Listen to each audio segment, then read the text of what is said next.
முதல் வாசகம். விடுதலை பயண நூலிலிருந்து வாசகம். அதிகாரம் 12. இறைவசனங்கள் 1-8 முடிய மற்றும் 11-14 முடிய. எகிப்து நாட்டில் ஆண்டவர் மோசேக்கும் ஆரோனுக்கும் பின்வருமாறு கூறினார். உங்களுக்கு மாதங்களில் தலையாயது இம்மாதமே. ஆண்டில் உங்களுக்கு முதல் மாதமும் இதுவே.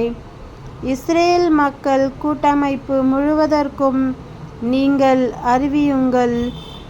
அவர்கள் இம்மாதம் 10ஆம் நாள் குடும்பத்துக்கு ஓர் ஆடு, வீட்டிற்கு ஓர் ஆடு என்று தேர்ந்தெடுத்து கொள்ளட்டும். ஓர் ஆட்டினை உண்ண ஒரு வீட்டில் போதிய ஆள்கள் இல்லையெனில் உண்போரின் எண்ணிக்கைக்கும் உண்ணும் அளவுக்கும் ஏற்ப அண்டை வீட்டாரை சேர்த்து கொள்ளட்டும். ஆடு குறைபாடற்றதாக, கிடாயாக, 1 வயது குட்டியாக இருக்க வேண்டும். தேர்ந்தெடுப்பது வெள்ளாடாகவோ செம்மறியாடாகவோ இருக்கலாம். இம்மாதம் 14ஆம் நாள் வரை அதை வைத்து பேணுங்கள். அந்நாள் மாலை மங்கும் வேளையில் இஸ்ரேல் மக்கள் கூட்டமைப்பின் அனைத்து சபையும் அதை வெட்ட வேண்டும். இரத்தத்தில் சிறிதளவு எடுத்து உண்ணும் வீடுகளின் 2 கதவு நிலைகளிலும் மேல் சட்டத்திலும் பூச வேண்டும். இறைச்சியை அந்த இரவிலேயே உண்ண வேண்டும். நெருப்பில் அதனை வாட்டி புளிப்பற்ற அப்பத்தோடும் கசப்பு கீரையோடும் உண்ண வேண்டும். நீங்கள் அதனை உண்ணும் முறையாவது: இடையில் கச்சை கட்டி, காலில் காலணி அணிந்து, கையில் கோல் பிடித்து விரைவாக உண்ணுங்கள். இது ஆண்டவரின் பாஸ்கா. ஏனெனில் நான் இன்றிரவிலேயே எகிப்து நாடெங்கும் கடந்து சென்று எகிப்து நாட்டில் மனிதர் தொடங்கி விலங்கு வரை அனைத்து ஆண்பால் தலைப்பிறப்பையும் சாகடிப்பேன். எகிப்தின் தெய்வங்கள் அனைத்தின் மேலும் நான் தீர்ப்பிடுவேன். நானோ ஆண்டவர். இரத்தம் நீங்கள் இருக்கும் வீடுகளில் உங்களுக்கு அடையாளமாக இருக்கும். நான் இரத்தத்தை கண்டு உங்களை கடந்து செல்வேன். எகிப்து நாட்டில் நான் அவர்களை சாகடிக்கும்போது கொல்லும் கொள்ளை நோய் எதுவும் உங்கள் மேல் வராது. இந்நாள் உங்களுக்கு ஒரு நினைவு நாளாக விளங்கும். இதனை ஆண்டவரின் விழாவாக நீங்கள் தலைமுறை தோறும் கொண்டாடுங்கள். இந்த விழா உங்களுக்கு நிலையான நியமமாக இருப்பதாக. இது ஆண்டவரின் அருள்வாக்கு. இறைவா, உமக்கு நன்றி. 2ஆம் வாசகம். புனித பவுல் கொரிந்தியருக்கு எழுதிய முதல் திருமுகத்திலிருந்து வாசகம். அதிகாரம் 11. இறைவசனங்கள் 23-26 முடிய. ஆண்டவரிடம் இருந்து நான் எதை பெற்றுக்கொண்டேனோ அதையே உங்களிடம் ஒப்படைக்கிறேன். அதாவது, ஆண்டவராகிய இயேசு காட்டிக் கொடுக்கப்பட்ட இந்த இரவில் அப்பத்தை எடுத்து கடவுளுக்கு நன்றி செலுத்தி அதை பிட்டு, இது உங்களுக்கான என் உடல், இதை என் நினைவாக செய்யுங்கள் என்றார்.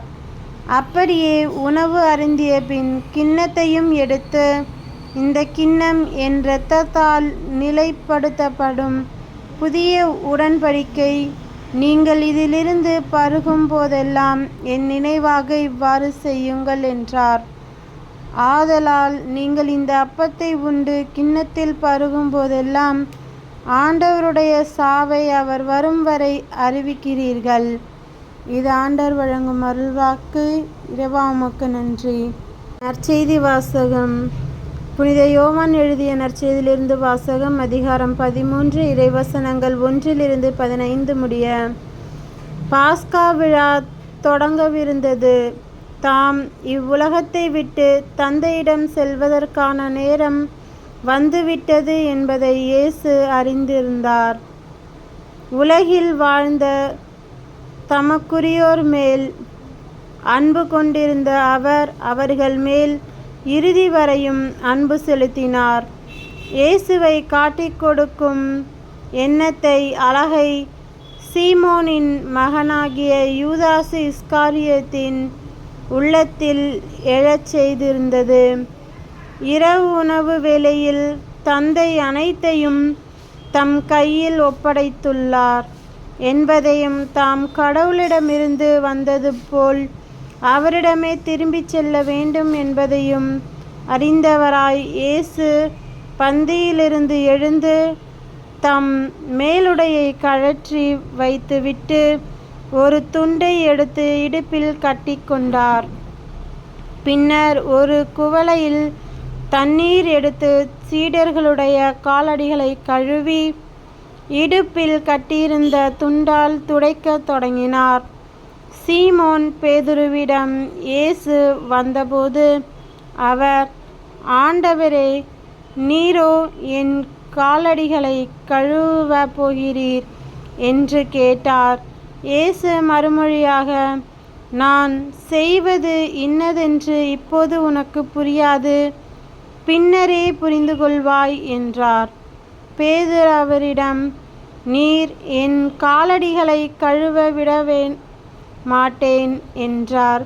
இயேசு அவரை பார்த்து, நான் உன் காலடிகளை கழுவாவிட்டால் என்னோடு உனக்கு பங்கு இல்லை என்றார். அப்போது சீமோன் பேதுரு, அப்படியானால் ஆண்டவரே, என் காலடிகளை மட்டும் அல்ல, என் கைகளையும் தலையையும் கூட கழுவும் என்றார்.